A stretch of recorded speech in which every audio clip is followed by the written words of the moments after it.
The Hold.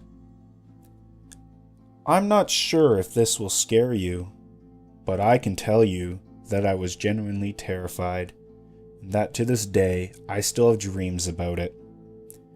I started working at an old marine museum in my hometown as a summer job. It was fairly easy.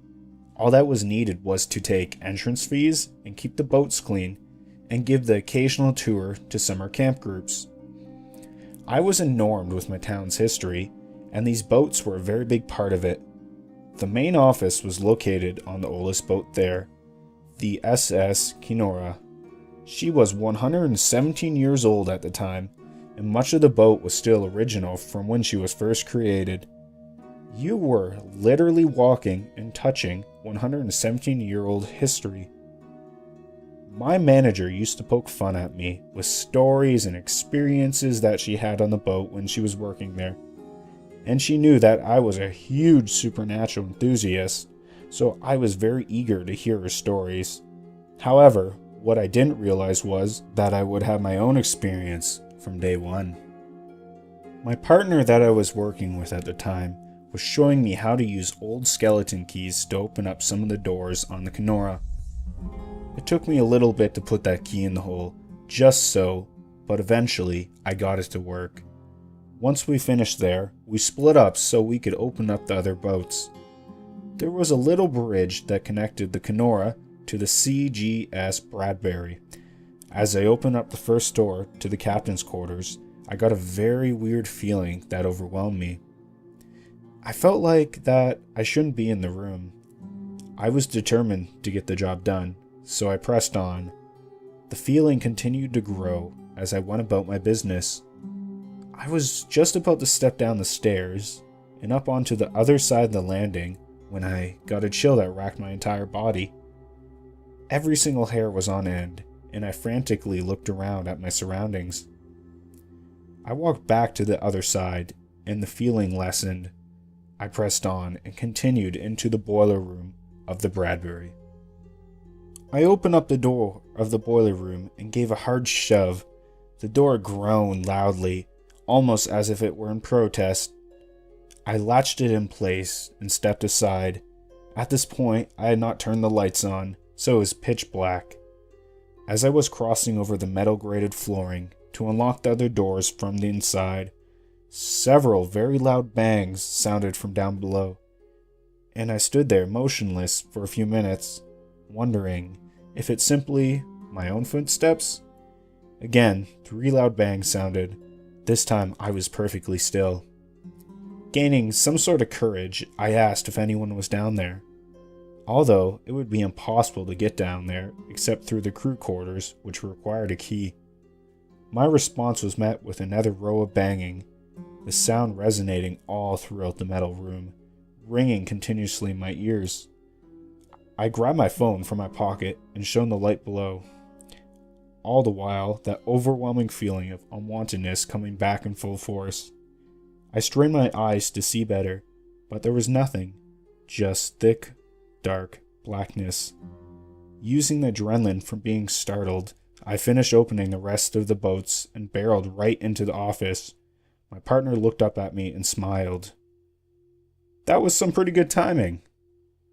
I smiled meekly back and sat at the desk and looked out the window as clouds for a summer rain rolled in.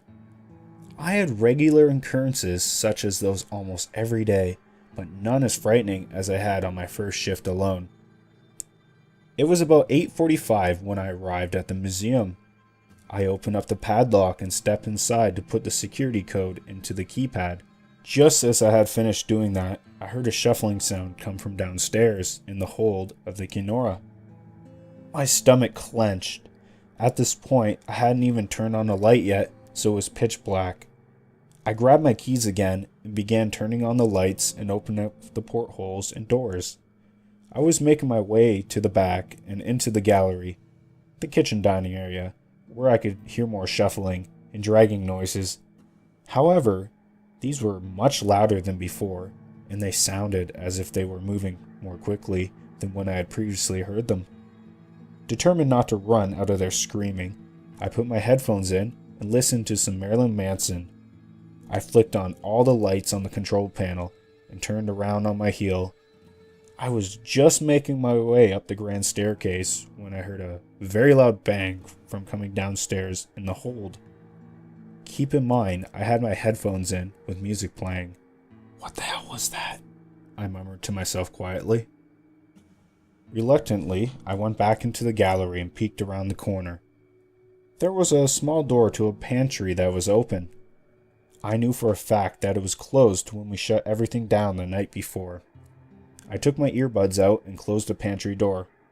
The same dragging and shuffling noises sounded from downstairs. Every part of my being was telling me to run very fast and very far away from this place.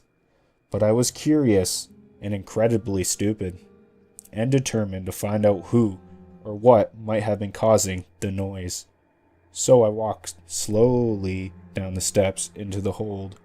When I had reached the bottom of the stairs, the temperature had dropped drastically. I was shivering, and I could very faintly see my own breath. This was in the middle of a Canadian summer, which is normally 35 Celsius plus humidity, so it was definitely not cold. I turned to my right and looked down the long hall of the hold. I couldn't see anyone, and the dragging sound had stopped. An eerie silence fell all throughout the hold, and I remember the atmosphere being very thick and charged.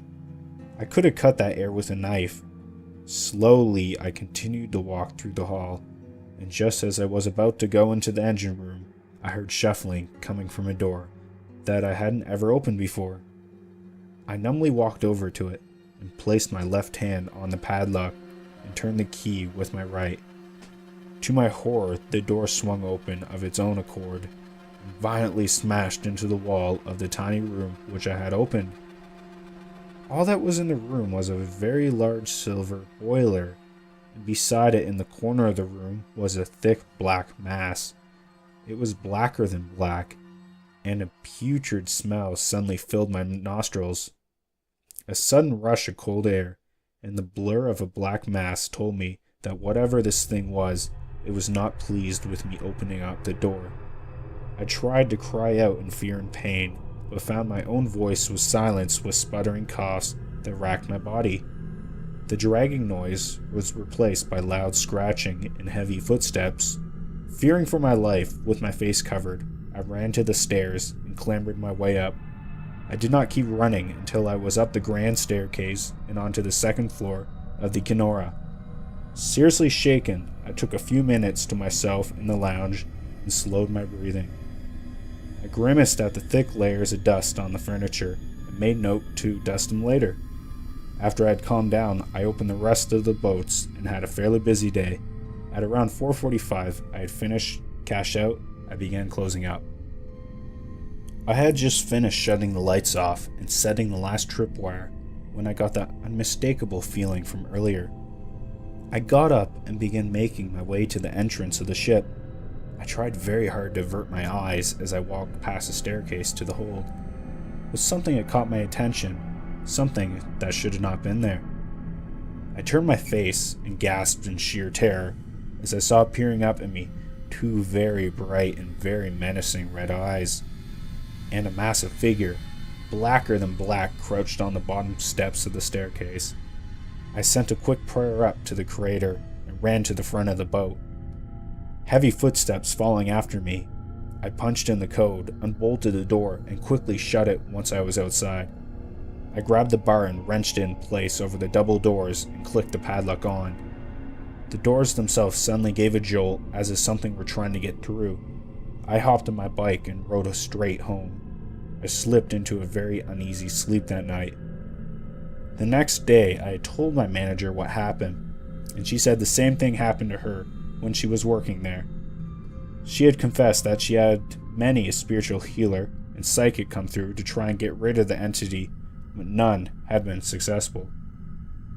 I decided that I would take a walk down there the other day and just have a look at the place. I lightly brushed my hand on the hull of the Kenora and smiled. But I noticed thick black ooze was staining its beautiful white plate. I stepped closer to see if I could determine what it was, and I swear to you, I heard a very loud noise coming from inside of the hold. I placed my ear against the metal of the boat, and from inside, I could hear the same shuffling and dragging noises as before. I took my hand off the hull, stepped back, and turned around, leaving the Kenora well behind me. Thank you all for listening. I hope you enjoyed this tale. If you have any comment or feedback, feel free to post, message me, and whatever. I'll see you in the next video. Bye.